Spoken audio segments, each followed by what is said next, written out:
Okay, let's back to parametric approach.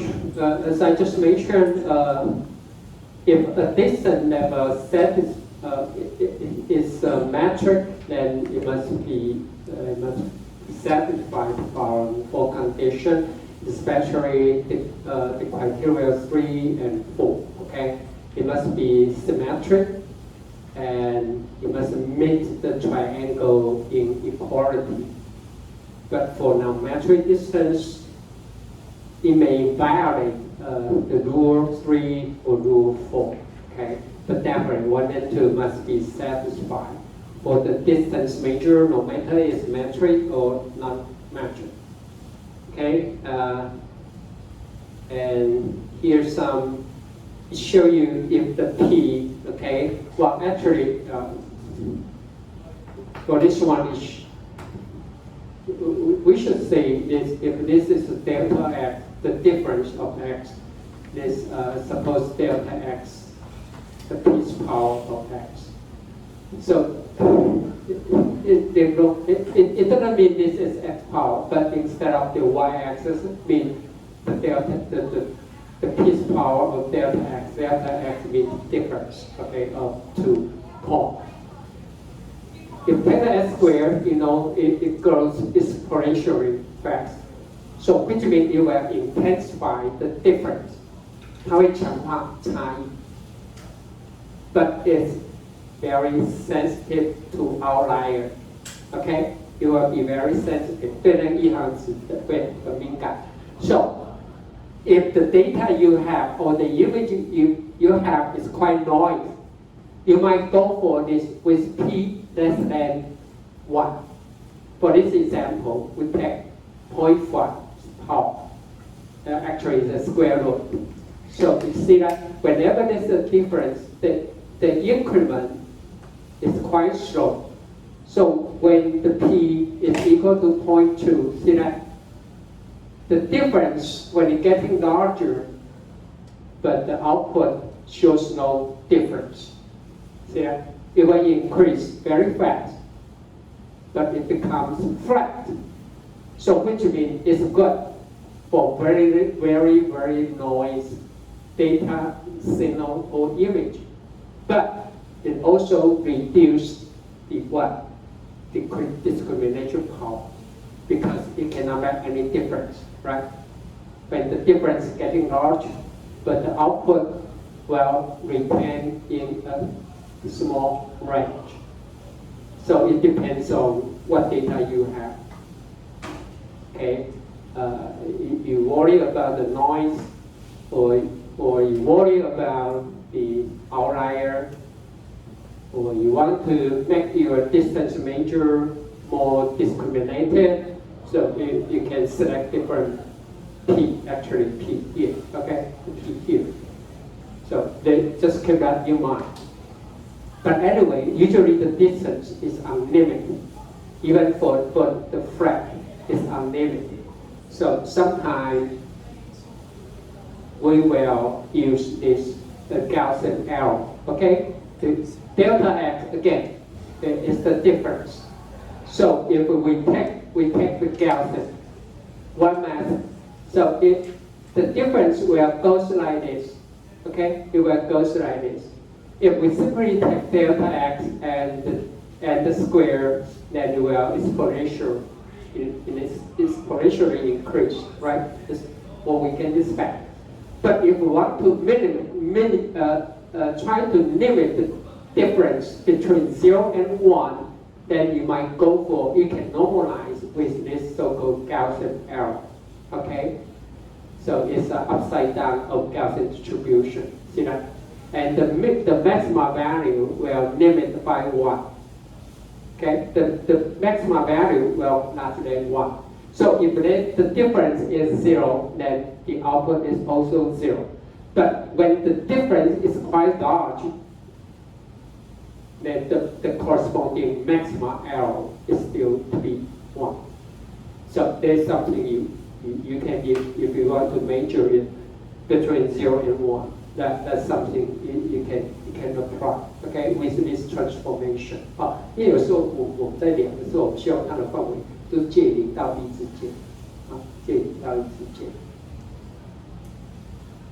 Okay, here's another very interesting. Okay, if p equal to 2, it's right here. Mean cos t if we use square. Now, what is this figure represented? It says if we have 2 points, okay, we have a point A and point B. So what it shows here is all the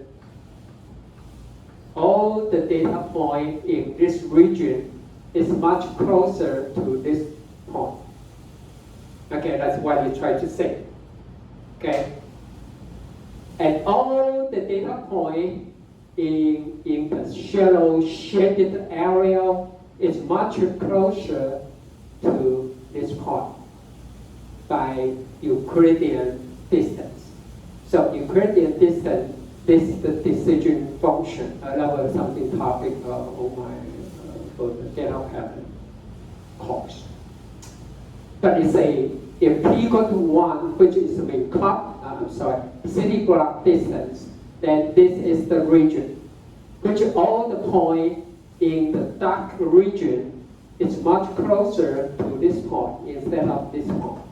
Okay, so, but take a look here, there's something weird. It could be out of your imagination. If p equal to 0.2, see that? It means all this region is much closer to this point. And also all the data point here is much closer to this point, but not this point. It looks weird, right? That's because when p less than 1 is not metric distance. It's no longer symmetric. It no longer holds the triangle in equality. 两边可大于第三边，在这里都不适用，所以你会看到 even for this one, even we simply pick up the minimum. See that? I mean the region is so different. See that? All the data point here is much closer to this point instead of this point. It's so weird, right? So weird, but that's how it goes. So anyway, depends on your application, your data point you have. So you can set up different p-values, okay? But most of the time we simply use p equal to 1, which is the Manhattan distance, or p equal to 2 for Euclidean distance. But for some very specific application, you might go for p equal to square root. Okay, that's another thing. You can use square root. We hardly use p equal to 0.2 or but sometimes we might use maxima or minima. But anyway, when all the p-value less than 1 is non-metric.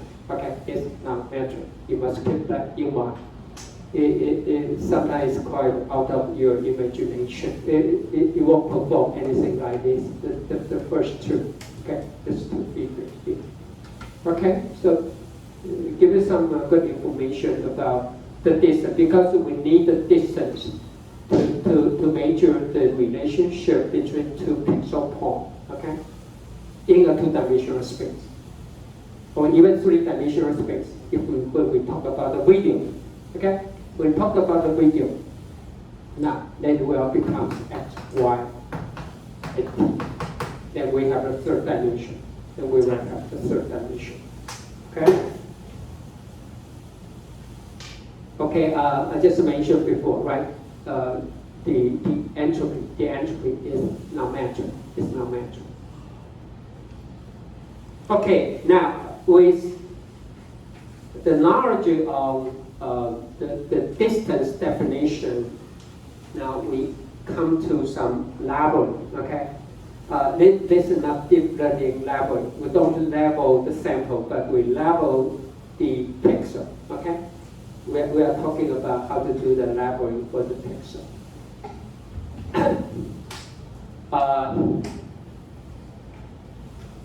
Continuous with after binary thresholding. Okay, there's something after the binary thresholding. So the input to the sequential labeling is a binary image. Now, the purpose of that is, suppose we have an image like this. We might have two objects in the image. Now, after finalization, or after some thresholding,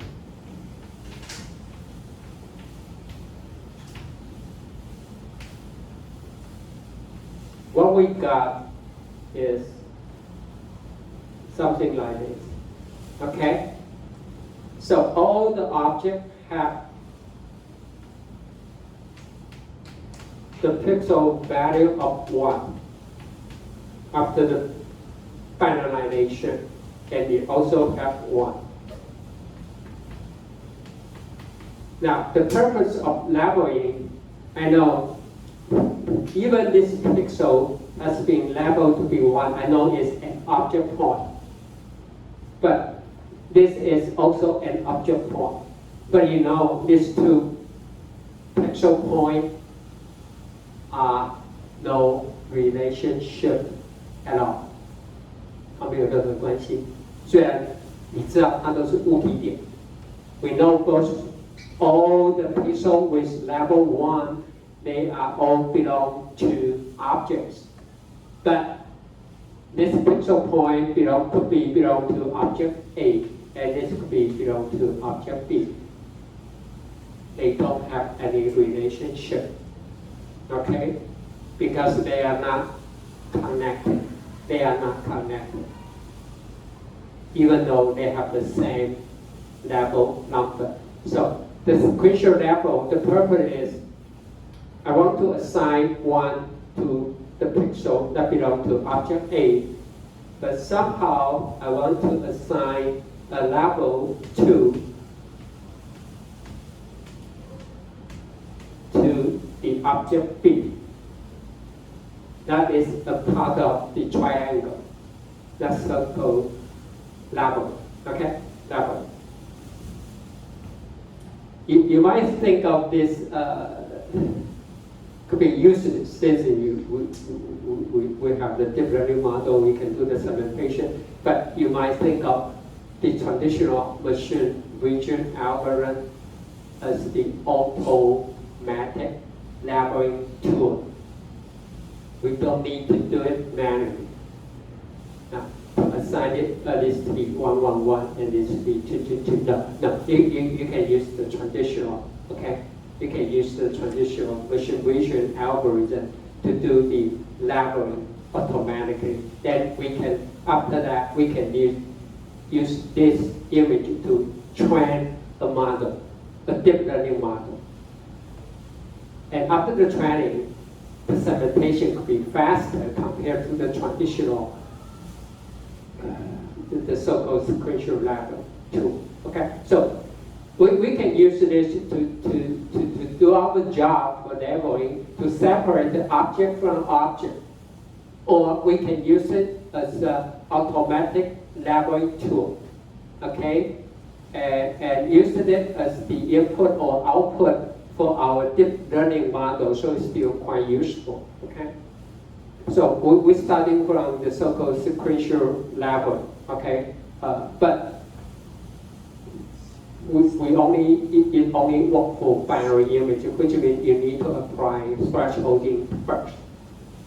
也就是你要先用完 thresholding， 你才可以用这个没有 thresholding 不能用，只是说因为你 thresholding 完以后，你知道这个影像里面有2个以上的物体，或是更多，那我们要把物体跟物体分开，我们要贴标签，属于同一个物体的有同样的标签，就这样。This is the purpose. So first, the so-called point-by-point labeling is a point or pixel base. Okay, it's a pixel base label. Now, suppose We have a binary image. We have an image like this.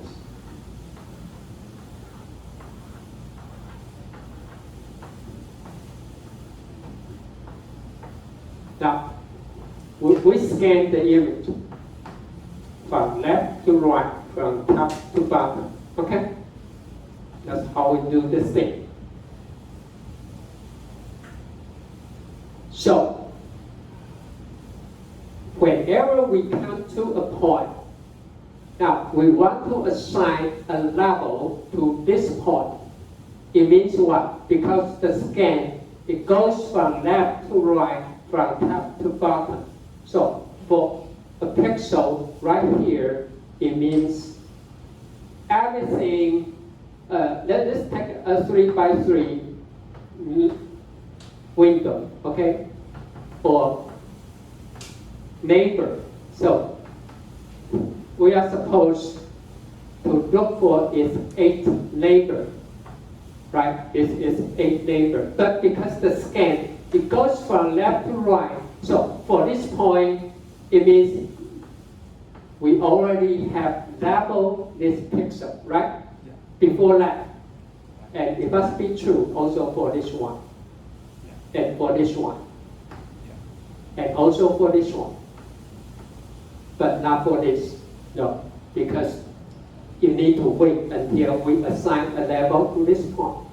And definitely Yeah. we have to wait, right? So for a 3x3 window, actually we only have the window goes like this. That's why I put it here. Okay, the shaded area is we need to wait later on when they get their turn to be assigned different level. So it means what? It means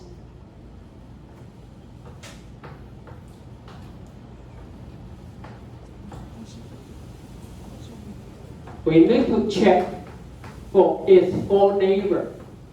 We need to check its 4 neighbor. Okay? I put 1, 2, 3, 4 here. It doesn't matter. You need to check all 4 neighbor anyway. You can put it to be 1, 2, 3, and 4. That'll be fine. That'll be fine. Okay? Anyway, don't care about the sequence, but you need to care it's 4 neighbor. 1, 2, 3, 4. But the sequence order is not important. So here's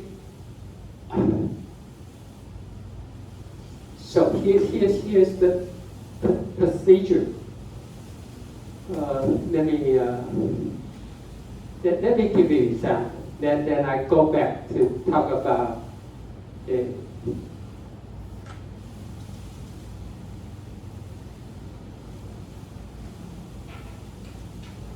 Suppose I have an object. I made it complicated. Okay, I just complicate.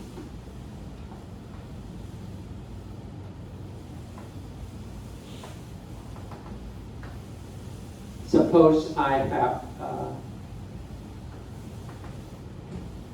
an object like this and live in an image. This is image. Okay, then I will scan, right? Starting from here. This is the starting point. Suppose all these are the object region. Now, they are good background. Okay, I do nothing. Now, when you come to this point, then I assign 1, right? Because in the object point, so we're starting from 1. And then what about it? Then later on you will check for this point. Then you will check this 4 neighbor, right? So because it is left neighbor. What about this point? It's background, right? So we do nothing. We simply copy 1 to here. And this is also true for 1 and 1 and 1 and 1. And then it's background. Now, what about it? 1, 1, No, we don't know if it's one. We know it got to be one, but when you scan the image, what will be this value? Larger than. You can put you must put 2, because we don't know. If I don't show you this, you have no idea if these 2 regions are connected or not. So you have to put 2, because it's a new region up to now, because we scan it from left to right, top to bottom. You know what I'm saying? Yeah. So I know it got to be 1 eventually, but for the time being, okay, when you come to this point, all its 4 neighbors are background. So it needs to create its own level. Because it could be true, you might have an image like this. Right? So in this case, this got to be 1, and this 2, and 1, and 2, and 1, and 2. That'll be fine. But up to now, you have no idea. So it must assign 2, but this all comes, this is fine, this is 2. And then what about this one? 1. It got to be 1. You can copy 1 from above, right? It's 1, 1, 1, 1, 1. Then we scan, right? It's 2. About 2. We copy the level from the top.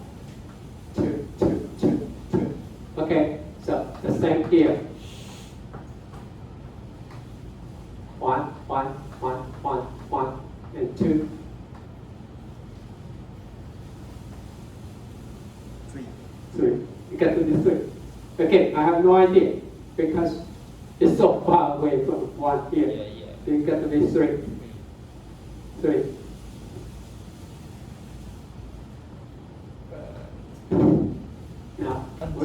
Now we have the problem. When we check for it, it has the level of 3, but it also has a level of 1. So you need to make the decision. No, not decision.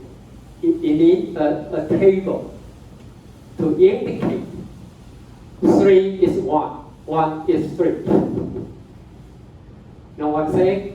You need something to indicate, okay? You need something to indicate. You need to build up the so-called lookup table. You need to build a lookup table. The so-called lookup table. It means what? It means if I point to the large number, okay, it does not have to be. But anyway, if I put this 3, but you also need to say 1, okay, 1 is point to 3. It needs something like this. 1 will be point to 3, okay? And then there will be 3. As I mentioned, we just point to the larger number. It does not have to be. It points to the smaller number, but I just point to larger number. That gives will be 3, 3, 3, 3, and 1. Again, we have the 12 here. It could belong to 3 or belong to 2. But again, we assign it to 3, right? 3 is a large number. But now you need to indicate what? 3, 2 also point to 3. Okay, you need to build up the table like this. And then 3, 3, 3, 3, 3. And then they are all 3. And this got to be 3, right? You can copy the level from above. 3, 3, 3, 3, 3, and 3, 3, 3, 3. Oops. 4, right, very good. 4. Okay. Because all its 4 neighbors are background. So you need to assign 4. And then whoops again here. 3, It could be 4 or 3, but would assign to large one. So now we say 3 will go for 4. And then 4. 4.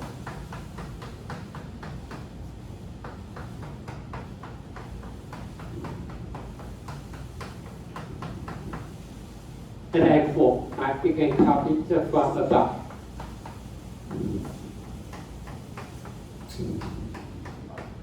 If you have something here, a big font, then do a big font, just font, just put font. So this is our lookup table. 1.3, 2 to 3, and then finally you need to build the chain link. Here's the chain link, okay?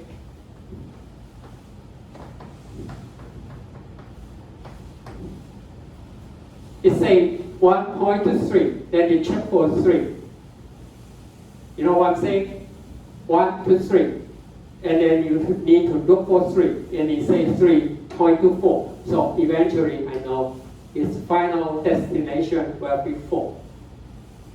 Now, to go for 3, then you need to check for 3. Because it says 3 will point to 4. Then 3 also to 4.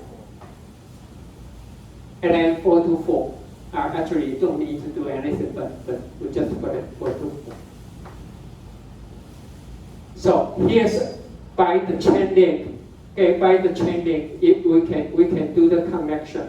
But our eventual lookup table, will goes like this: 1, 2, 3, 4. And it's assigned, this is the point, we put it as the point, okay? Pointer is the value. The pointer is the value we assign to the binary image. And the final level, this final level, well, I know 1 got to be 4, 2 should be 4. 3 should be 4, and 4 to be 4. And then you need to scan this again. Now it's backward, you don't need to do anything. When you come to this point, we take 1 as the pointer. Then I read out its level. Everyone follow me? Then you will change it to 4.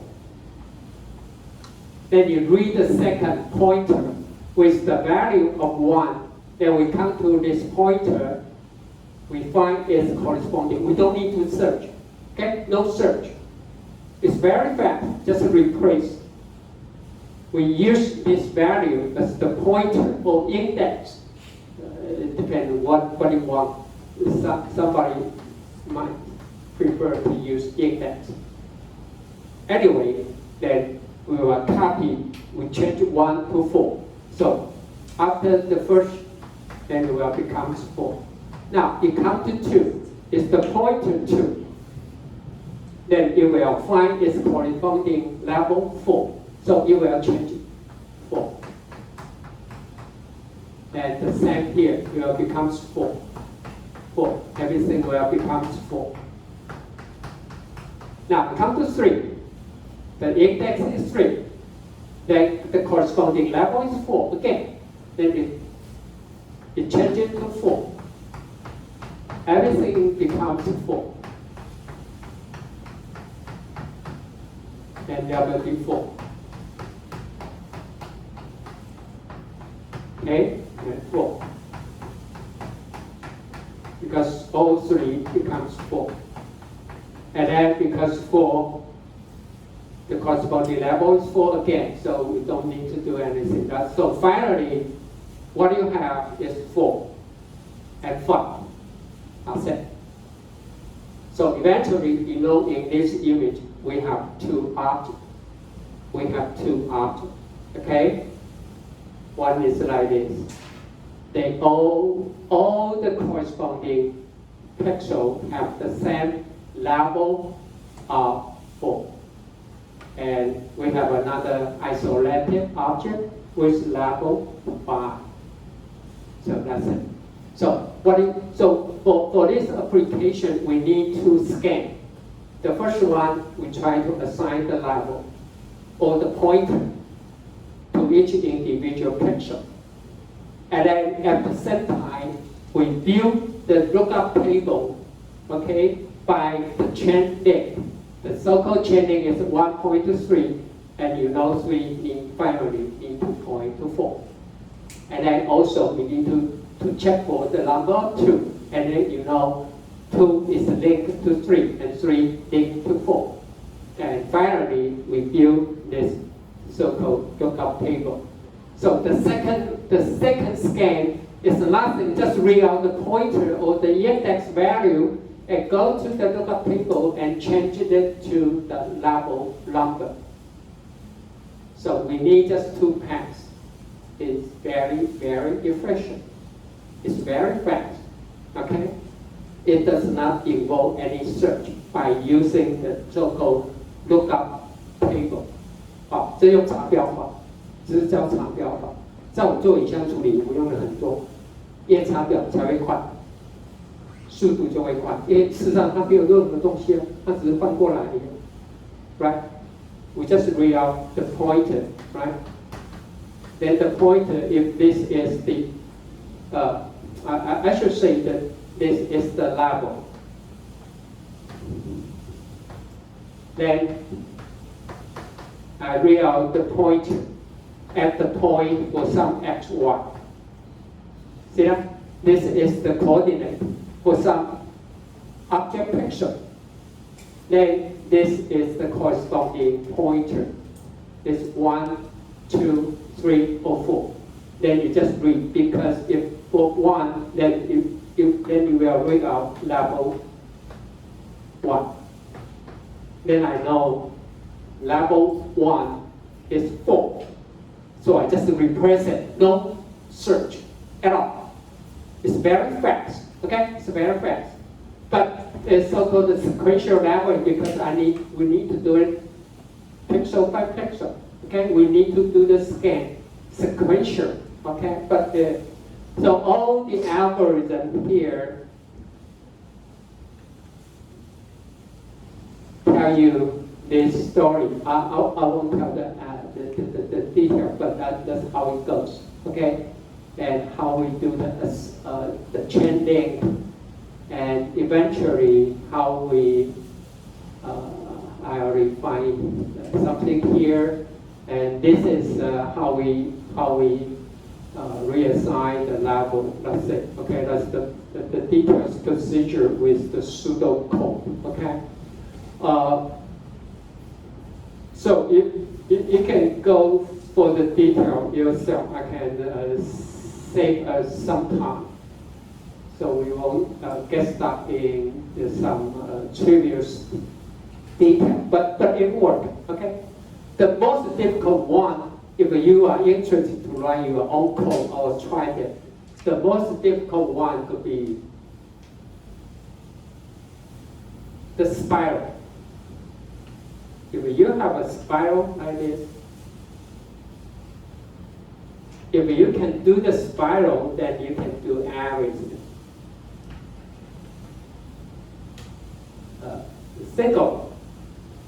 If this is the image, then this you will assign 1, right? 2. Good, 2. 2. This could be 3. Something. So it will be very complicated. Okay.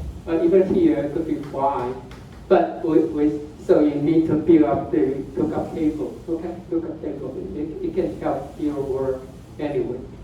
Okay. So if you can do it, you can do everything.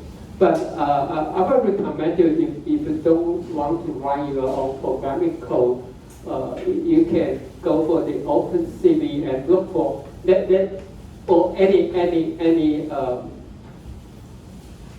image processing tool that's called Block. Okay, remember this name. Okay, called block analysis. Okay, called block analysis. Usually, you will do the thresholding for you. Okay, then you will do the labeling.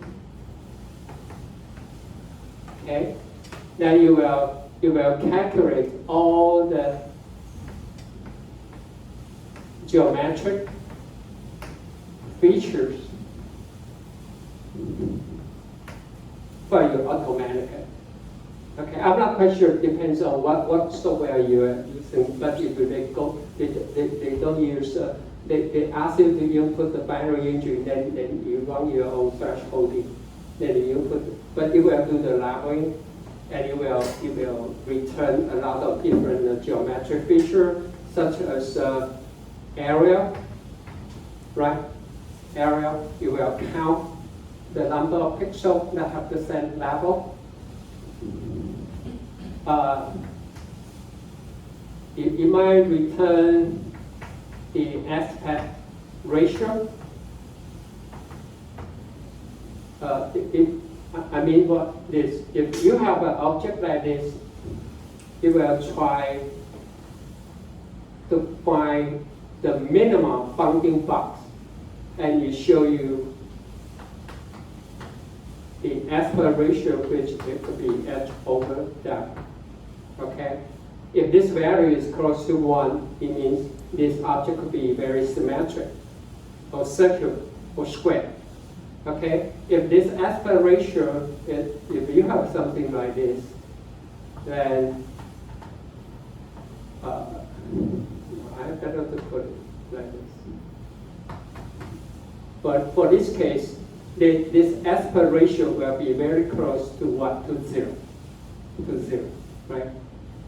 So you will see a very, very thin or nice shaped object. It will output a lot of these kinds of geometric features. The so-called block analysis, okay? The block analysis. So you can do a lot of things for you. You don't need to go for your labeling, okay, by yourself. Okay, so much for today. Next week I will finish all the labeling. And I will talk about the region growing, and next we can go for another very important topic, such as, anyway, I will talk about the image smoothing, okay, and image enhancement. It's very important, especially as we use them as the pre-processing operation for deep learning, okay? So, before I now, here's your assignment number 1, okay? Actually, I believe you can finish it in a week, but I'll give you 2 weeks, okay? Because it's the very first one, for thresholding, okay? For thresholding.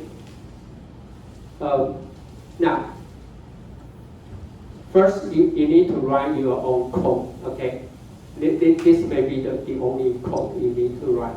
But it's not a promise, okay? But I try. It may be the only. First, right? You can select the moment preserving entropy or cross entropy, okay? But not also, okay? Because I want you to run OpenCV and compare with also. So don't write also. You can select anyone you want, not 3. You don't need to write 3. Okay, that'll be fine with me. But anyway, if you come from the same lab, I would recommend you don't write the same one, so that you can make comparison.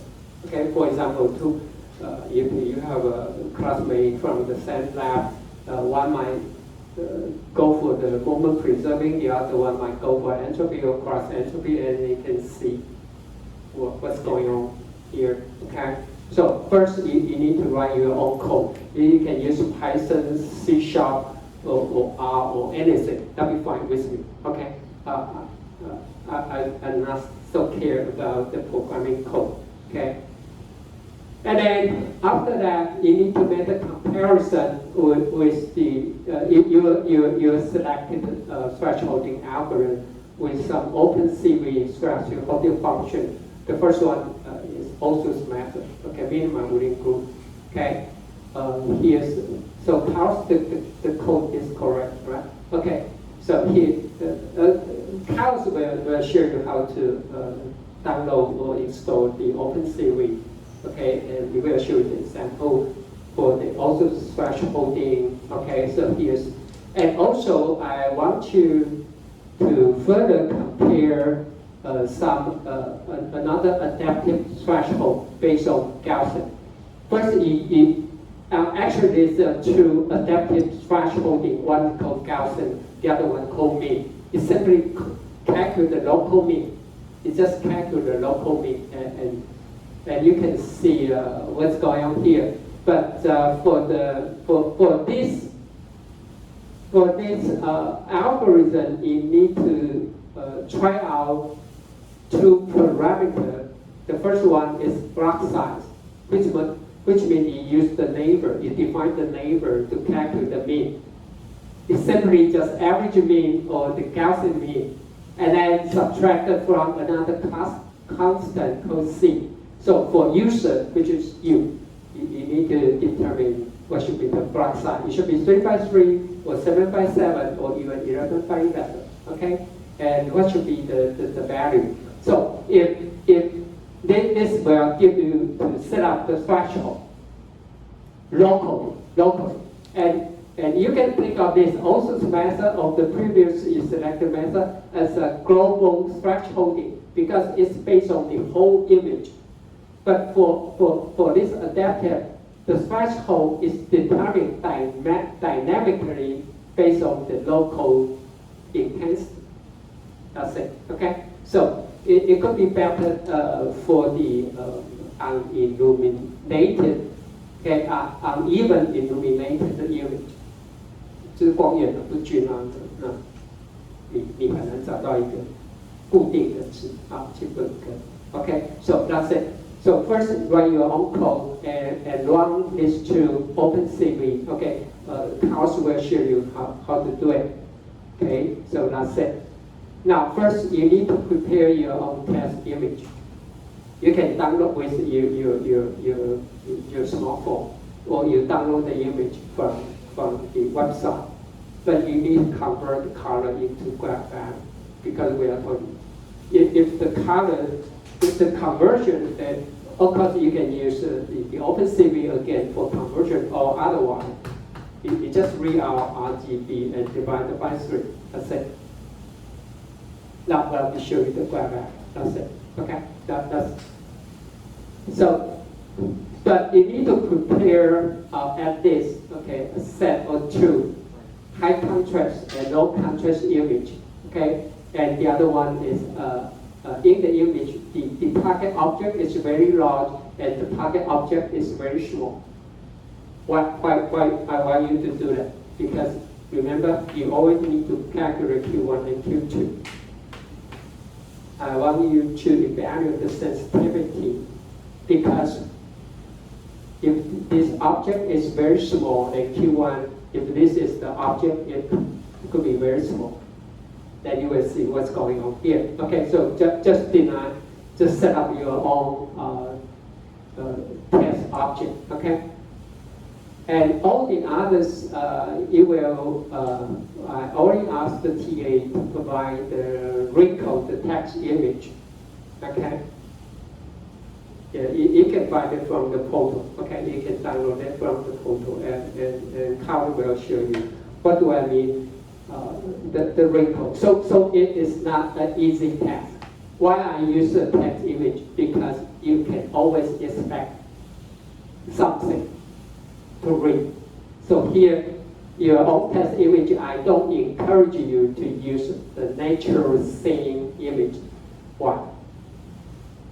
Because you don't know what to expect, right? 你照一个自然影像，然后照完以后，你其他不知道。你最好找让就是有数值的，因为你就可以期待，对吧？你就可以期待，好，至少你可以期待，你可以期待 ，OK？ and Carlos will provide you also some IC servicing image, which is you will contain a defect in unevenly illuminated background. it's very difficult. You may fail most of the time, but just give it a try, okay? Especially use it for the adaptive. It may not be very successful, but I just want you to try it out, okay? I just want that you know some image is not that easy. Even with the global or local adaptive threshold, it's not that easy, okay?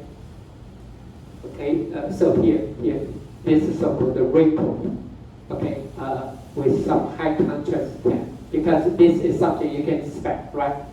Because visually we can read out the character here, rainbow, the paper texture, but the background could be also very dull. So you will see what's going on here. The second one is a low contrast. We still can read out, right? It's paper crumpled text effect. Visually we can still, but what will be going on if we go for the binary thresholding, right? Okay, so you can try that. And about the IC image, you can read it from the photo. So the due date, I put it October 11. That's because we have double 10 day, the national holiday. So we cannot wait for 3 weeks, and just for the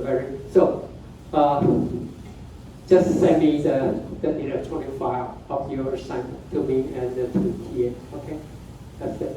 Okay. If possible, if you work fast enough, I hope I can have it on October 3rd, but it's not necessary because we still have a class on October 3rd. Okay, but I can wait until October 11th, but don't wait until after the double 10 day. Okay, that will be 3 weeks from now. That's too long. I'm sorry I'm over time for this assignment. House, it might just take 5 or 10 minutes, right? To talk about it. Okay, so you can ask any question about this assignment. Okay, so any further questions before I go? Okay, now Carlos will show you how to do it with OpenCV. Okay, for the assignment work. Okay.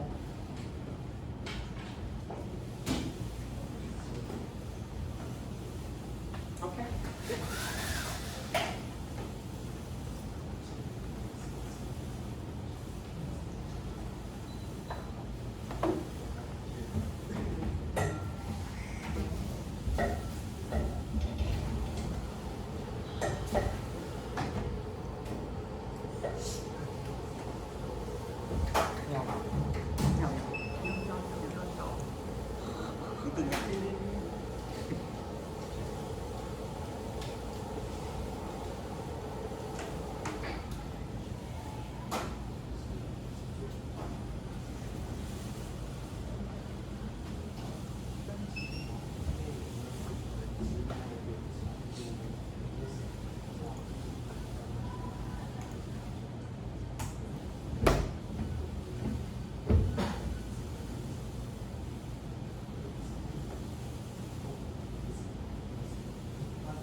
Can you see there? Yeah. So for this assignment, I will be explaining everything in Python. I don't know if you know something. If you don't, I encourage you to take a look at some free videos. It's fairly simple to use Python. I'm not going to explain how to install the environment, but the package we're going to use is CV2 OpenCV. And to visualize the images, we are going to be using matplotlib pipelines. Okay, so we import it like this. Import matplotlib pipeline. NumPy is just a numeric package, some matrix operations, simple, and OpenCV CV2. You can Google how to install OpenCV. It's quite simple. So we just import the packages. How to read the image? We just use the function IMRead. The first argument is the image name. And the second argument is a 0. This 0 is a flag that indicates that we are going to open the image as a grayscale image. If we don't write a 0, we are going to open it as a PGR, not RGB. You can see the shape here is an image 225 by 225 with 3 channels. This is PGR, right? But if we set the flag,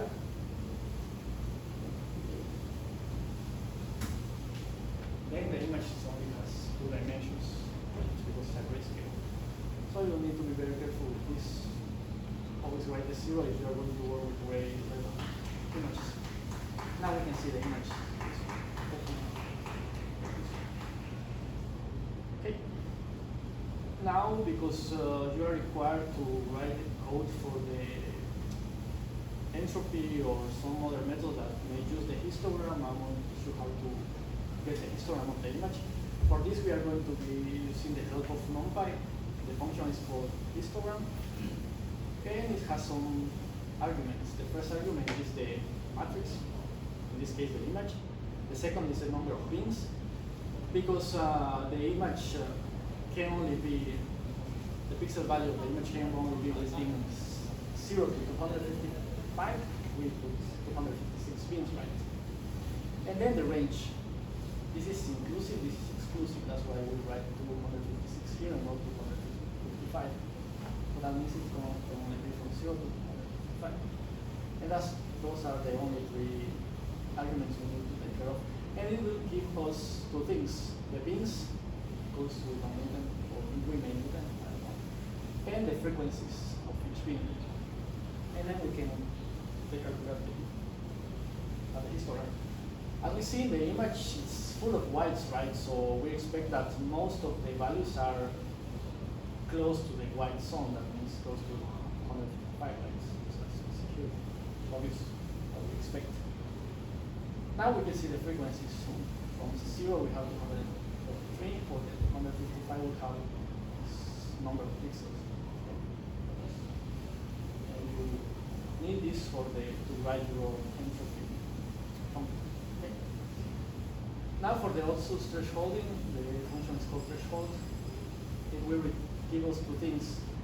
The threshold number is found to be the optimal threshold and the threshold of image. And the arguments are these. Just change the image. Minimum value, maximum value, and the thresholding method. Binary, because we're going to do binary thresholding and threshold also. That's it. Simple. One line. And then we can take a look at the results because it's a global thresholding, right? So it takes the whole image. It's kind of weird. Of course, this is a binary image, right? So it has 155 or 0. So it has no integer value. Now for the adaptive thresholding, this is called adaptive threshold. Fairly similar. We put the arguments, the image, the maximum value. The adaptive threshold method we're going to use in this case is the Gaussian C. We need a binary image, right? And then we have the 2 arguments of parameters we need to evaluate. The block size, in this case I use 7, and then constant C, in this case I use 10. And of course, the only thing it will give you is the image after the threshold. Now we can see that it's much better if you want something like this. This is all you need for the assignment questions. Yeah, I mean, it's everything from here is 1 line. Questions? No? No. Okay, then that's it. Thank you. From the side. Anyone? Thank you.